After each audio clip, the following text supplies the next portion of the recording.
Hey, real estate rock stars, welcome to the whole enchilada of real estate investing, the only podcast that serves up the full feast of street smart strategies to build wealth and take control of your financial future.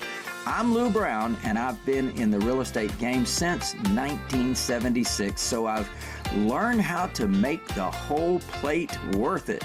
Each week, I'll be dishing out creative financing hacks and proven systems that help investors build multi-million-dollar businesses. No fluff, just the good stuff straight from the source. Ready to dig in and start making deals? Let's get to it.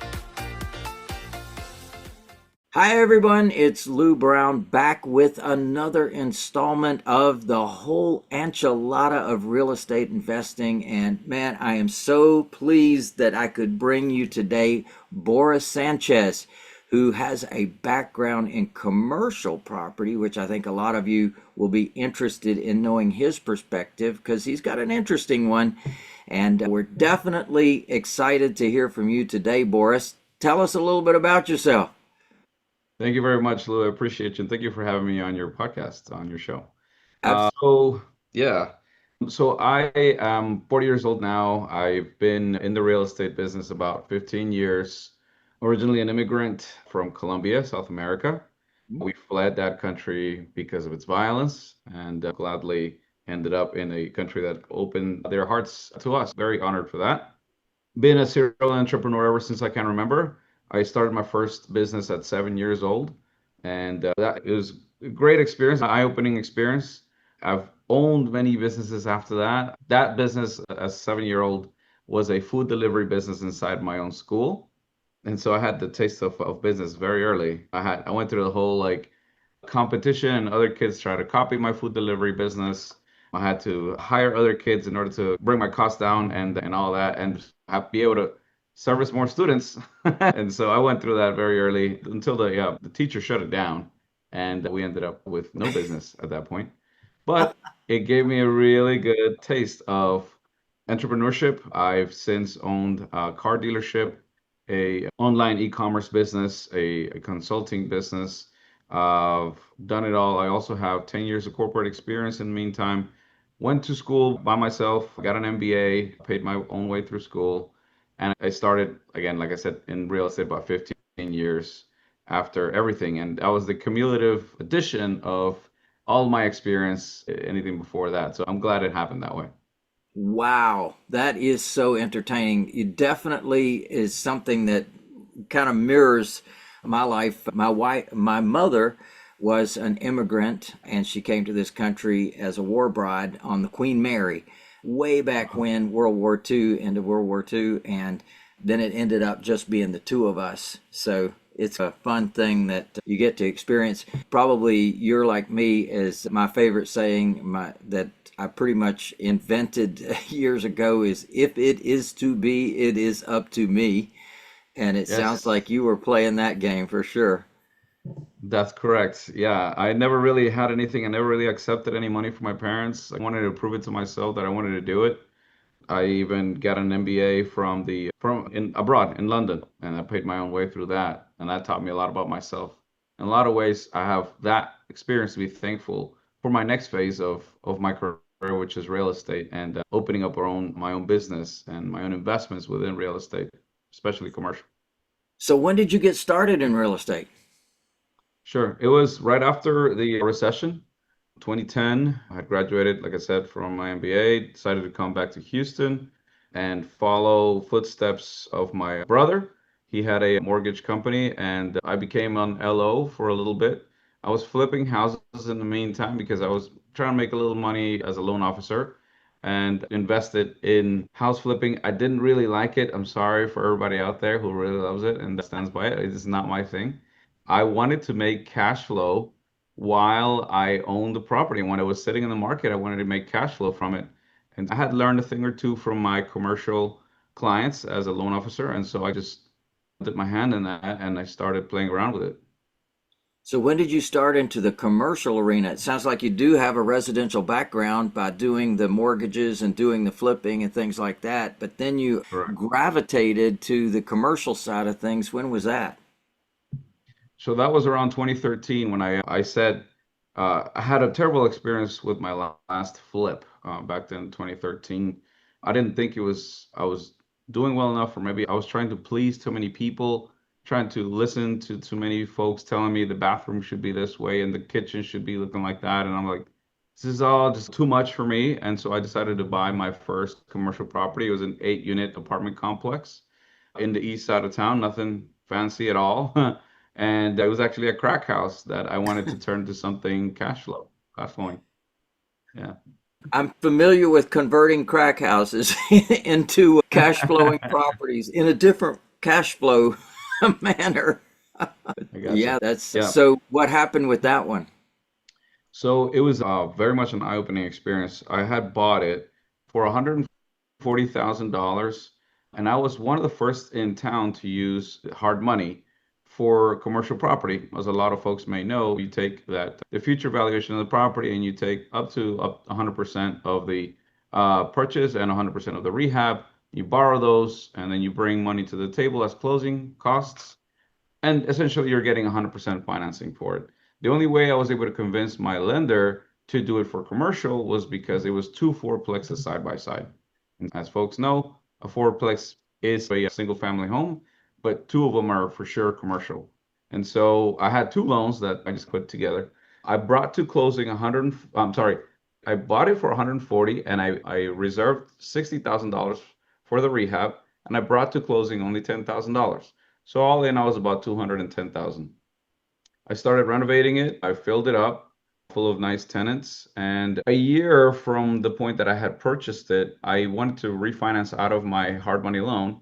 And I found out from the bank, they did an appraisal on it that it was worth $472,000. That was insane to me. I was just like, what? There's no way that's right. And so I started looking more into it and I started reading the appraisal. It still didn't really make sense to me. So I just put it to the test. I said, I've always wanted to make money while the property is sitting in the marketplace. So why not just try out my little experiment? And sure enough, I put it on the market for 450,000. And 2 weeks after that, I got a full price offer on it from a very excited buyer. And so I was ecstatic. I was like, wow, okay. We closed it 30 days after that, and it was off to the races. I had a big eureka moment. I realized I had made a lot of mistakes, but I also had done some good things. And I wanted to keep that going. I wanted to see what it is that I did wrong and how I can scale that and add a couple of zeros to that unit number. Wow. That is very exciting. And definitely you learned about cap rates and you learned about what people are willing to take if they've got an up and running and fixed up property that's cash flowing and they're looking for a certain cap rate return on their investment. And here you are, ready, willing, and able to sell it to them. They don't really care how much you're making on it because they're meeting their goals. And so it is exciting when you can learn that for yourself. And so, yeah, the world of cap rates and net operating income became your world, huh? That's right. Yes. I learned how to value commercial and the difference between commercial and residential. That was the main part. How it differs. Obviously, in commercial, you have your market value and your cash flow value, right? And in residential, you just have market value. I learned that the big difference between residential and commercial was that basically in residential, you could take a $150,000 home and rent it out for $20,000 a month. It's still going to be a $150,000 home. It doesn't do anything to the value. And so that was the main difference as to why I could be the driver of my own equity and force appreciate these properties, which is what I've come to be the name of the game for me is just the force appreciation and how I've come to play around with that. Ever since then, I've owned a lot of properties, 1,500 now, and so I'm excited. I'm still going forward. The market has turned a couple of wrenches my way, but it's okay. We've been able to deal with them, and we'll keep moving forward. So, thinking about where you are now and someone watching us today that's considering getting involved in commercial property, what would be your advice to them? I would say the number one thing to invest in is in yourself. And I know that may come across as cliche, but I am a big proponent of education first. As you could probably deduce from my story, I just went in and I did things because I just wanted to make $1,000 of cash flow and that's it. But I also, like I said, I made a lot of mistakes and I've learned from those mistakes because all the other deals after that weren't so smooth and they weren't forgiving. And I've learned a lot from my mistakes. That's why I'm a big proponent of, hey, look, I've made a lot of mistakes. A lot of folks like me have made a lot of mistakes. Learn from those folks. Learn from the folks that have been in the trenches and have also owned 100% their property, not just have invested with people, because obviously those folks that syndicate and they passively invest, they have their own stories to tell. But I believe real estate, it kind of has thrown a little bit of an underdog story to people who've owned commercial all 100%, otherwise known as active investors. And so if you can find folks like that and learn from them, you're going to be way better for it. Wow. So when you say commercial property, let's get clear. Is there a single focus in commercial property, or are you doing a lot of different types of commercial property? So commercial property is all valued the same, but it is not all the same. So I like the rentability of property. That's why I like multifamily. I like storage facilities. I don't like as much, but I would still be willing to invest in retail, warehouse, and even office, especially with what's going on right now. But like I always say, it's all about the price and all about the structure of the deal. So I'm not willing to shy away from a good deal. Amen. So you're Mm. wide open as long as it has that C, as long as it has that commercial aspect to it, you're interested. That's So you're correct. really not doing anything in the residential or single family arena anymore. Is that correct? I believe now more than ever in diversification. There are positive aspects to residential that I like. The saleability of a home is obviously very unique. I can't sell an apartment complex to the same folks that I can any house, right? Because there are just so many homeowners out there. And so I believe in diversification, but with that again comes the education side of it. You should get to know the commercial side so you can diversify your own investments. Beautiful, beautiful. So one of the things that you and I were talking about is your take on the BRRRR method, right? Yeah. And probably a lot of people watching here understand the BRRRR method because it's so widely distributed and widely exposed out there. And I'd like to hear what your thoughts are on that. Absolutely. So I believe the BRRRR method is very basic, very easy to understand strategy within real estate. And one of the things that I say, and I tend to say a lot of shocking things, as you can say, I can deduce by now, not like your normal kind of everyday guru. I tend to be a little contrarian, but one of the things that people Welcome do to the club, by the get, way. I figured, thank you, is the BRRRR method is a very basic method and one of many different strategies within real estate. And people say there's more than one strategy in real estate. Absolutely, there is. Come to find out after many years, when people ask me, so what kind of investor are you? Do you hold? Do you sell? I'm like, I do it all. Because honestly, life isn't like that. Life isn't just a one track of mind kind of thing. You have to balance yourself. You have to get to know different strategies. And when bullets come flying at you, it's like the Matrix. You got to just bend with them all. And so what I've come up with is my own method. Oh, and before I get into that, let me just critique BRRRR for a second.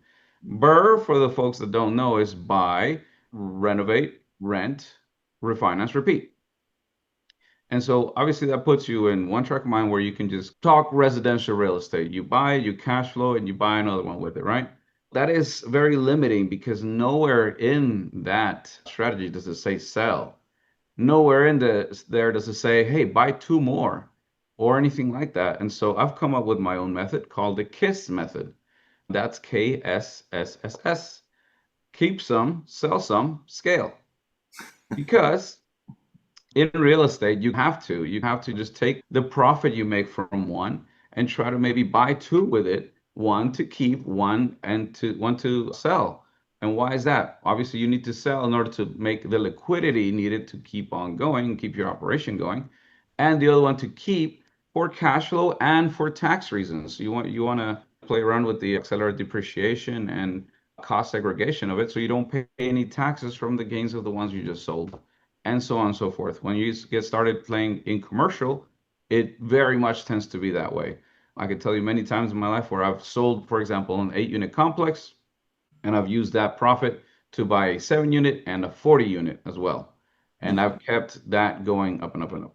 And yeah, you definitely have to keep scalability of your business in mind, as well as forced appreciation. Know that if you put money into an asset and you fill it up full of tenants, that cash flow has value to the next investor, which means that it's going to push up on the value of that property.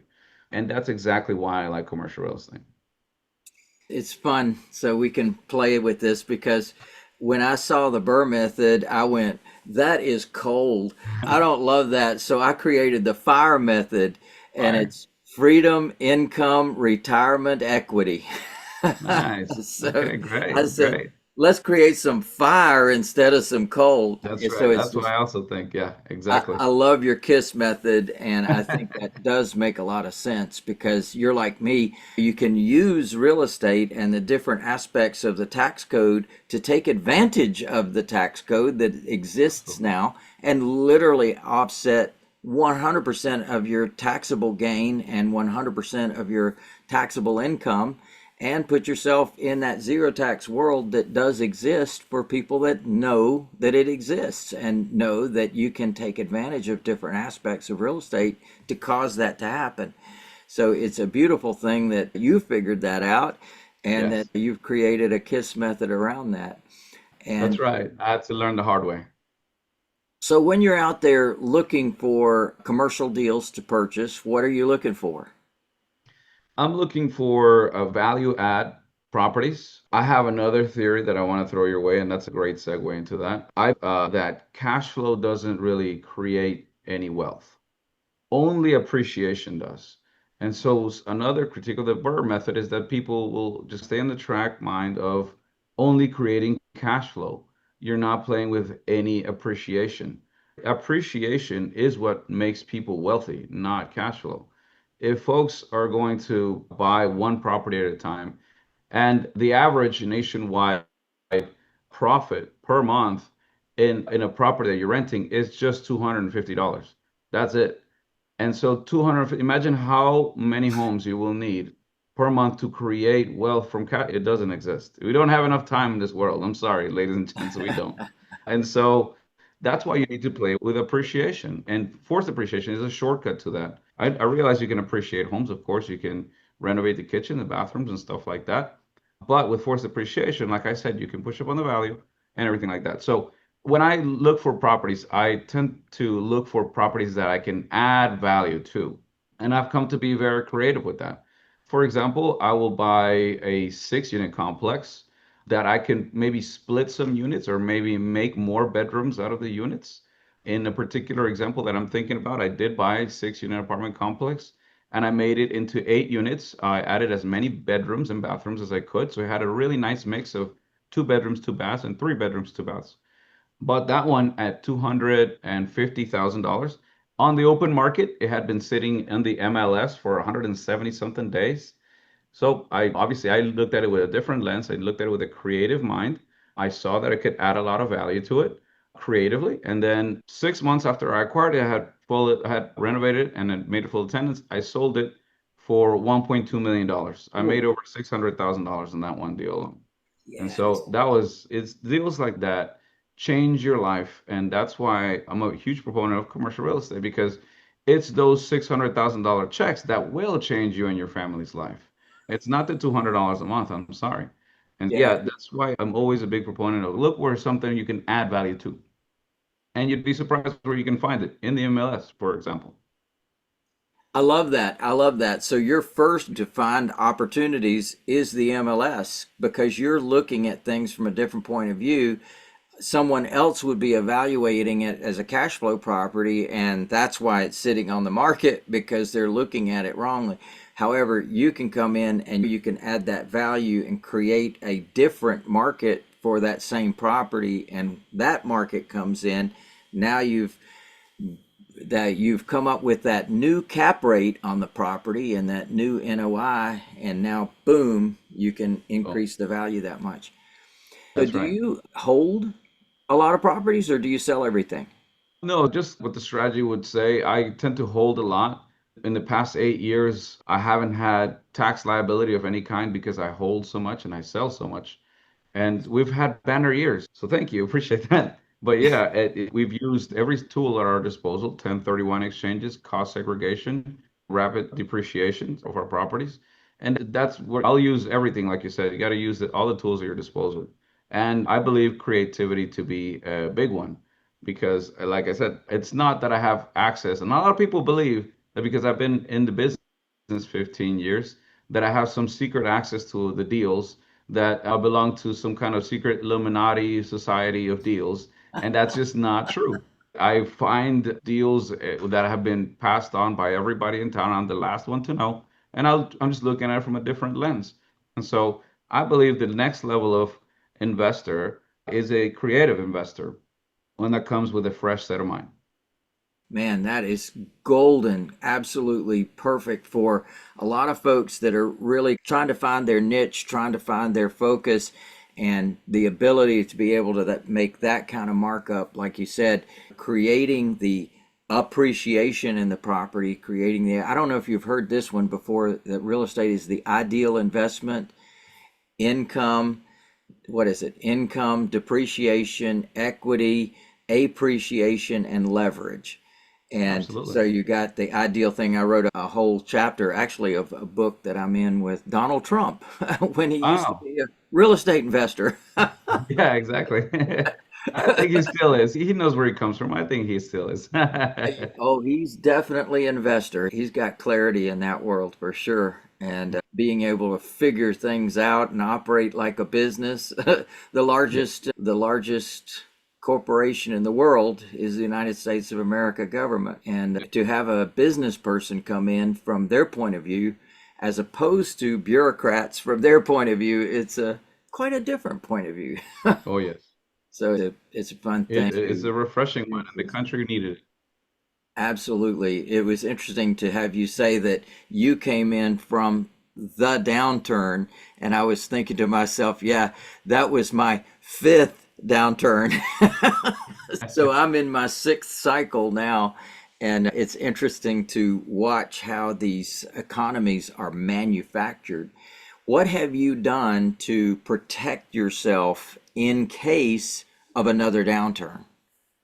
That's a very good question. And by the way, my respects for that. Only the best survive the toughest fights. And so my respects for that. So I believe in, like I said, creativity, diversification.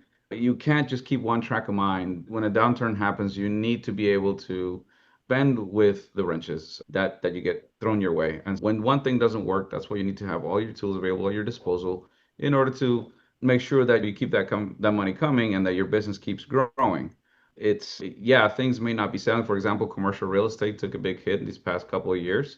We had a big delta between the buyers and the sellers of what they thought property was worth. And so it could have been like the worst kind of storm to have when that happens.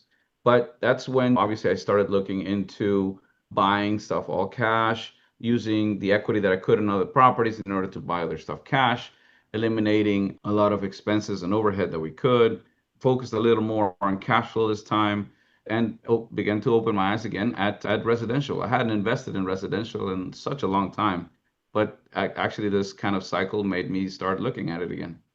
Ah, that's the thing. So you said, I need to mitigate my risk. I need to put myself in a position to win and not lose. If things turn upside down, I'm going to be protected because I own the thing free and clear. I can cut rents. I can do anything I want to be able to survive. And you're so right about that. Right. Survival, in my estimation, is the name of the game. And as long as you can survive through the ups and downs, you're going to be just fine because appreciation, frankly, is going to take care of itself just because of a thing called inflation. And Yes. inflation, if you hold something long enough, it's definitely going to go up in value. So there's a lot of things that I can talk about from just that perspective of being in the game for over 40 years, buying, holding, and selling property. So it's a fun experience that when you get with it and stick with it and get the benefits of it forever. Congratulations on your great accomplishments. Now, what can we do for you? What are you doing out there in the world that I can bring my people to an experience with you? Thank you so much for that question, Lou. So, I'm a big proponent of education. If folks want to learn more about my method of investments, it's not passive. I'm not teaching you, hey, guys, come invest your money with me. We don't take any outside investors, but I do have one better option, which is I'll teach you how to invest in buying your own property and kind of duplicating what I'm doing because I'm leading the way in that kind of sort of thing with the active investments of commercial property, all 100%. And so a lot of folks are interested in knowing that. So we've made a commercial real estate university online that folks can use, and it's at creu.online if folks want to go check it out. Would more than glad take you. It's more than just the online school, it's a community of students, and we pass each other deals, we pass each other tips, advice, recommendations, contractors, everything. So we'd be more than glad to have you in. That's a beautiful thing, man. And definitely there's some things we can talk about in another aspect of what I teach, and it's amazing, called trusts. Land trust, Yeah. personal property trust, living trust, and the elite trust. And that's something everybody needs, and particularly those that play in the commercial arena. Definitely there's some ups, downs, and sideways in that world that need to be protected, and trusts are the way to go compared to all other entities out there, LLCs, corporations, limited partnerships, and then there's trusts, like head and shoulders above that, but most people don't know anything about it. So I'd be more than happy to be a contributor to your group and anything that might be of benefit and of value to you. I certainly would love to do that. Yes. Thank Thank you. you so much. Yeah. Go ahead.